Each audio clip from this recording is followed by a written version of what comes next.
Você já pensou sobre o que leva uma pessoa, e aqui no caso, mais especificamente, falando sobre os padres Fábio de Mello, Marcelo Rossi, a terem o mesmo transtorno, que é o transtorno de depressão?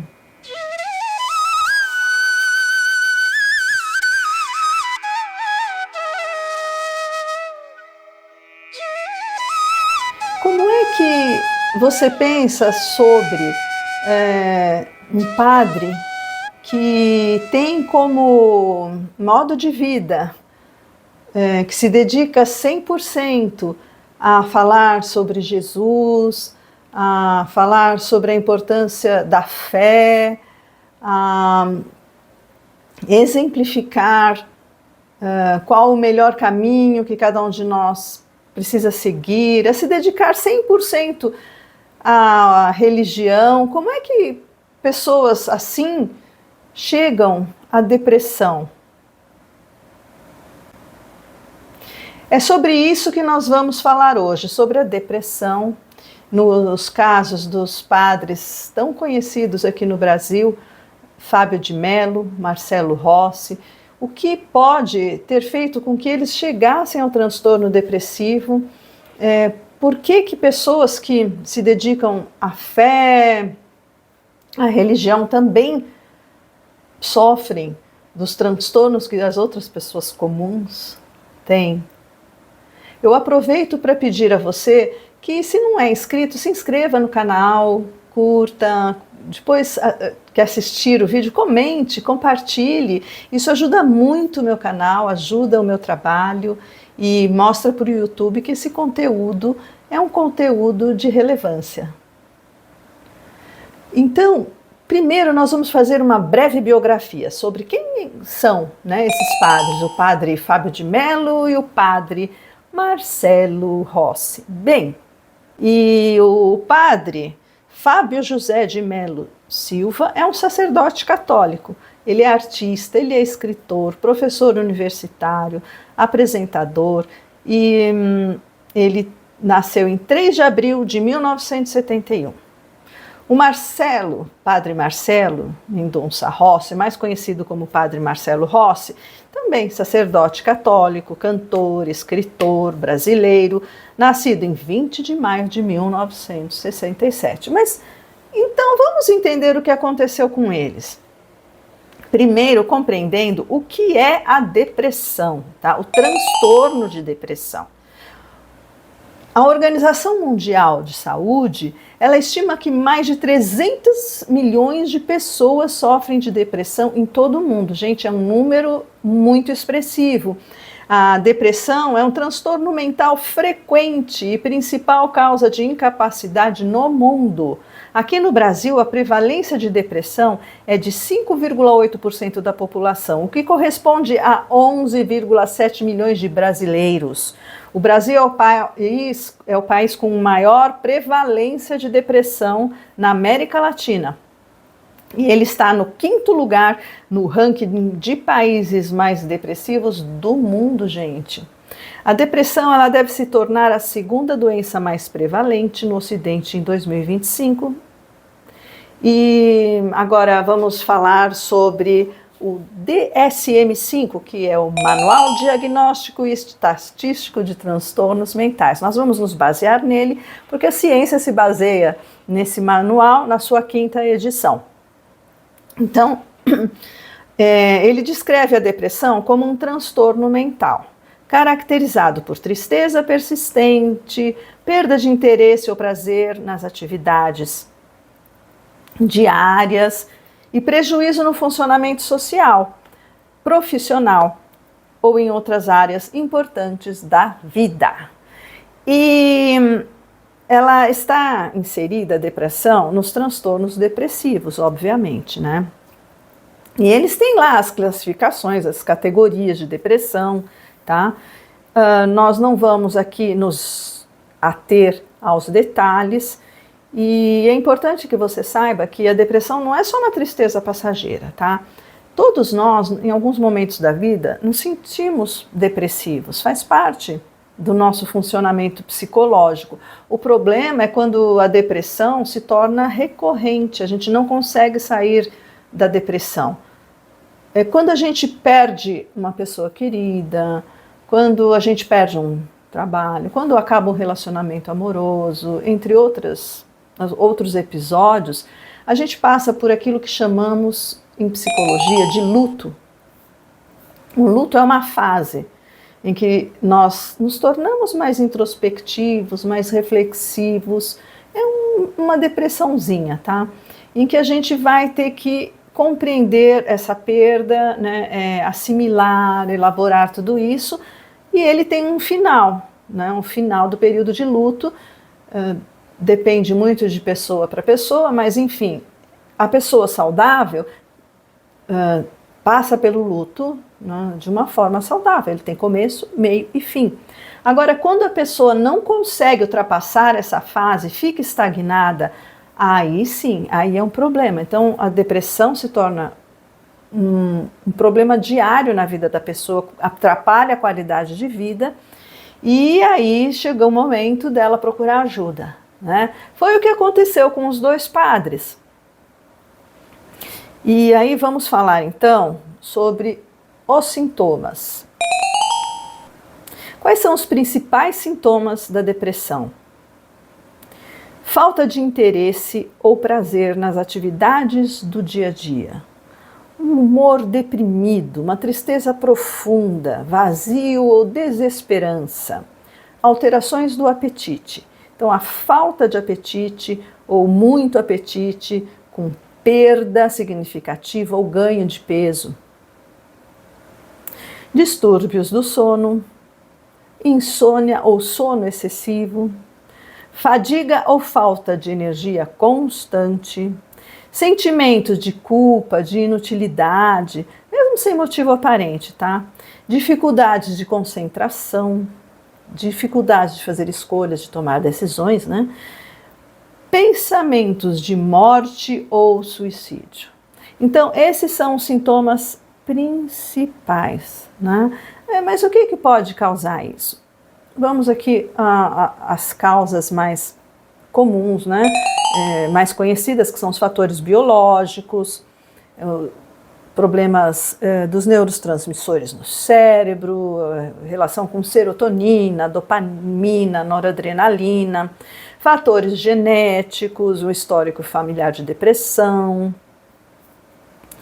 fatores psicológicos, né, baixa autoestima, traumas, perdas, como a gente já falou, né, estresse crônico, fatores sociais, isolamento, problemas familiares, dificuldades financeiras.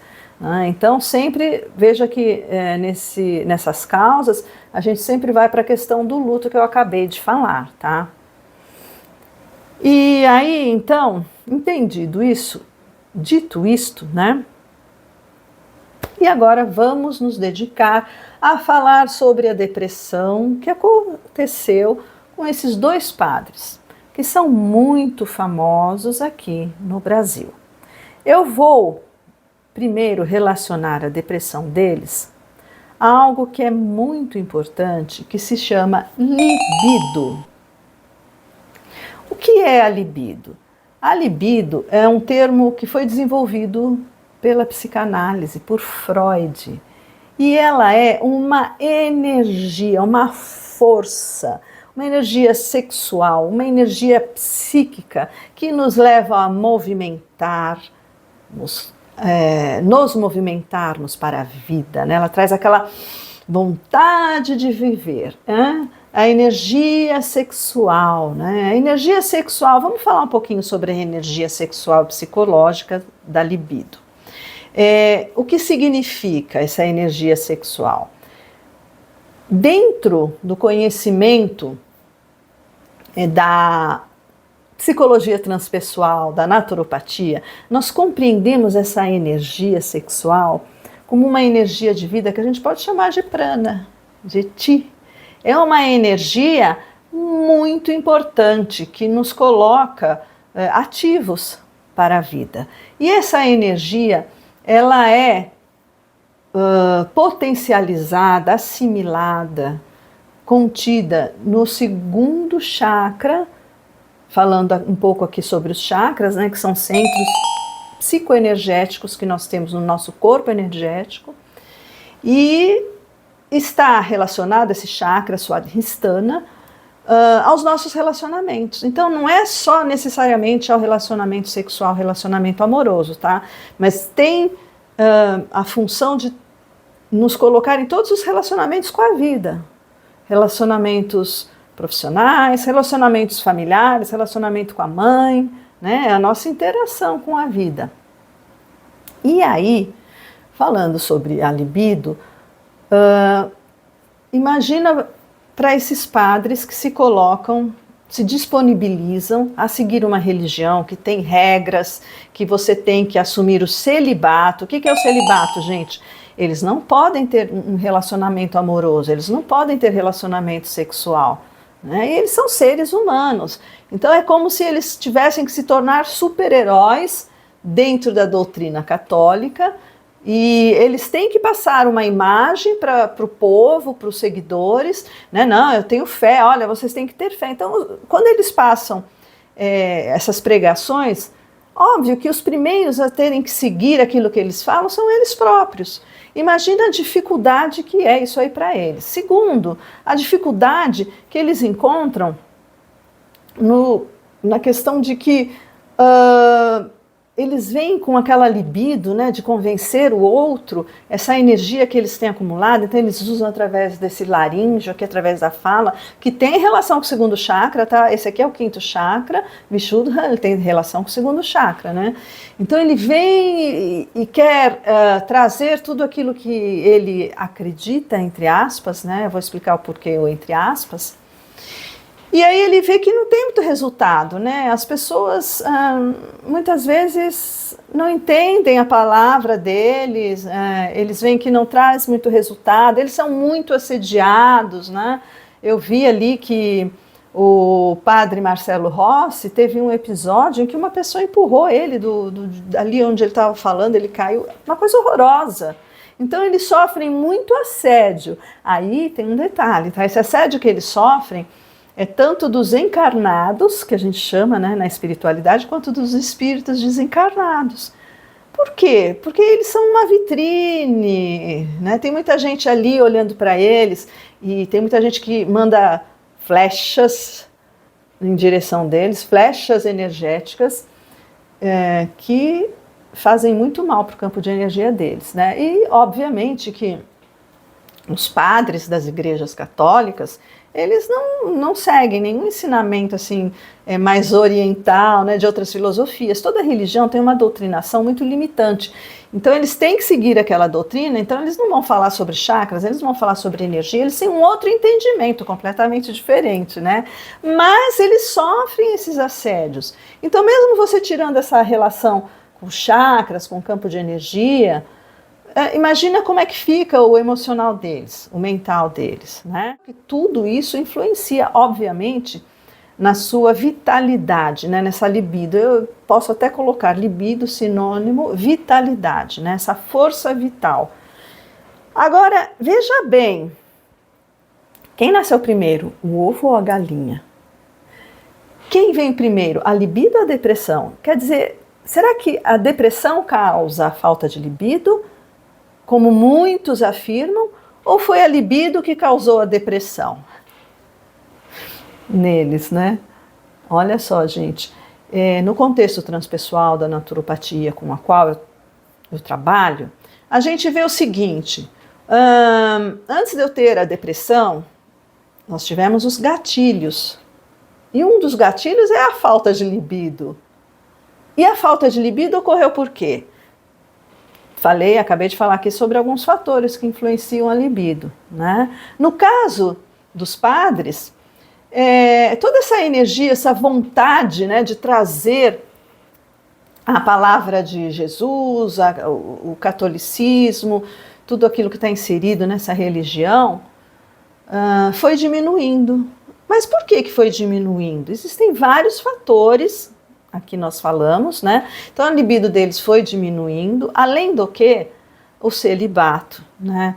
Então, toda essa energia, toda essa vitalidade que se concentra no segundo chakra, quem não tem um relacionamento amoroso, muitas vezes tem dificuldade de extravasar essa energia sexual, tá? Essa energia sexual, como que ela extravasa? Obviamente, através do relacionamento com outra pessoa, né? Da sexualidade. Então, ela se direciona para baixo, essa energia, tá? Através do prazer, né? Então, ela, de forma saudável, ela se extravasa pelo prazer, falando mais aqui no ponto da sexualidade. Quando um ser humano, todo ser humano tem esse chakra, todo ser humano tem essa energia sexual, provavelmente, gente, todo mundo tem desejo, né? Quando você tenta negar esses desejos, né, essa vontade, o que acontece?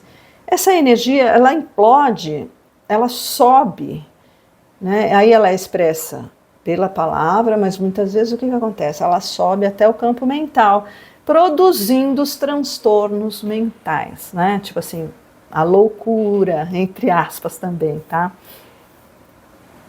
E aí, agora que você já entende a libido, nós vamos falar de outra coisa que pode ter, provavelmente afetou os padres, né? Tanto o Fábio de Mello quanto o Marcelo Rossi. Existe na psicologia junguiana, né? Psicologia analítica junguiana, desenvolvido por Jung, certo? O que ele chama de arquétipo da sombra. O que é isso? São todos os aspectos que nós não queremos admitir em nós mesmos. Tá? Tem coisas positivas? Tem, mas aqui vamos nos focar nas coisas negativas. Tudo aquilo que a gente não quer admitir na gente. Então você imagina, para eles não poderem admitir as dúvidas deles sobre Deus, né? Os desejos sexuais, os pensamentos negativos. Então, o que acontece quando a gente não aprende a lidar com esses aspectos negativos, quando a gente não aceita, não sabe como lidar, enfim, o que acontece? Essa sombra vira um monstro enorme e ela nos ataca. E aí vem os transtornos psicológicos, tá? Então, o transtorno psicológico, quando eu falei, o que veio primeiro, a depressão ou a libido? Ele advém dessa falta de libido, né? De todas essas questões emocionais e psicológicas, e também até a parte espiritual, enfim, vai minando a pessoa, né? E entra em depressão, né? Porque é uma fase de luto atrás outra fase de luto e chega numa fase de luto que o cara não consegue mais sair daquilo ali. É muito difícil, principalmente para esses carinhas, tá? Vamos agora entender quais os fatores, né, para a gente fechar com chave de ouro. O que um padre sente normalmente, né? Quais são os fatores que contribuem para a depressão para quem se dedica ao ser padre na Igreja Católica e ao celibato, né? Solidão e isolamento. Muitos padres sofrem de solidão e isolamento, né? Eles têm poucas oportunidades para desabafar sobre seus problemas, né? Estão o tempo todo falando de coisas boas, tentando incentivar as pessoas, e a falta desse relacionamento com alguém, né? De ter um companheiro, uma companheira, isso acaba trazendo solidão e sensação de vazio, tá? Pressão e carga de responsabilidade. Os dois caras são muito populares e eles têm uma pressão e uma carga de responsabilidade inimaginável, né? Então eles são responsáveis pelo bem-estar espiritual e emocional de muita gente. Eles lidam com problemas sérios o tempo todo da comunidade, né? Doenças, morte, crise familiar, né? Então é só problema. Você imagina estar o tempo todo ali tendo que ser uma força espiritual para aqueles que estão sofrendo. Conflitos internos e dúvidas de fé, isso é natural. Questionamentos sobre a fé, a vocação, dificuldades de ver o sofrimento no mundo, isso gera angústia, gera desânimo, né? Sentimento de não estar correspondendo às expectativas do que o catolicismo prega. E aí vem exatamente nos sintomas que nós comentamos. Quais são os sintomas? Baixa autoestima, culpa, eles se culpam. A Igreja Católica tem muito aquela coisa de culpa, de castigo, né? Então, é uma culpa constante, porque eles são apenas seres humanos. A falta de aceitação das próprias fragilidades, né? Não, eu vou aqui me segurar nessa fé religiosa, eu não vou sofrer nada de ruim. Não existe isso, gente. Então nós precisamos aceitar as nossas fragilidades, os nossos conflitos internos, as nossas dúvidas. Todo mundo tem dúvida, nós somos seres humanos, não é? E então, finalmente, abstinência e repressão dos desejos, o voto do celibato, a necessidade de evitar relações românticas. Isso pode gerar grandes conflitos, tensões intensas em todos os sentidos, psicológico, emocional, espiritual, energético, tá? E a sobrecarga e exaustão do próprio trabalho que eles realizam, né? Então, gente, é tudo isso. Eu acho que isso ajuda a gente compreender e não julgar, inclusive, né, o que esses padres passam. Eu vi também um vídeo sobre o padre Fábio de Mello, e ele está ali dançando, usando um cinto que o pessoal fala que é de grife, que custa, sei lá, 10 mil reais, quanto custa, e ele foi muito criticado por isso. E aí existe essa falta de compreensão do que se passa dentro deles, de que, de repente, eles tentarem se inserir num dogmatismo religioso, no catolicismo, que é muito cheio de limitações, muito cheio de regras, afetou drasticamente a saúde mental deles. Então é algo a se pensar sobre religião, até que ponto ela é boa, né? Até que ponto a religião ajuda, e o que você acha então? Conta aqui para mim. Aqui você é o influenciador digital, a sua opinião que interessa. Eu procuro não opinar demais, eu trago apenas o conhecimento sobre o que aconteceu com eles, né? O que é depressão, como a psicologia transpessoal, a naturopatia e a espiritualidade entende tudo isso. Agora, o que me interessa é a sua opinião. Dê a sua opinião, comenta aqui, tá? Fala o que você acha, você concorda com isso, não concorda com aquilo. É muito importante para este canal a opinião que vocês trazem, tá? São vocês que vão rechear esse canal de conteúdo interessante, né, de respeito às opiniões. E então é isso que eu espero aqui de vocês, nesse nosso café com a espiritualidade. Eu agradeço aqui para quem ficou até o final, e quem já é inscrito aqui no canal. Quem não for, se inscreva. Novamente eu vou pedir para curtir, comenta aí, qualquer coisinha que seja, isso ajuda muito o canal a crescer, né? O YouTube vai entender que o nosso assunto é relevante, que as suas opiniões são relevantes, e é esse o nosso objetivo por aqui. Muito obrigada, até a próxima. Tchau, tchau.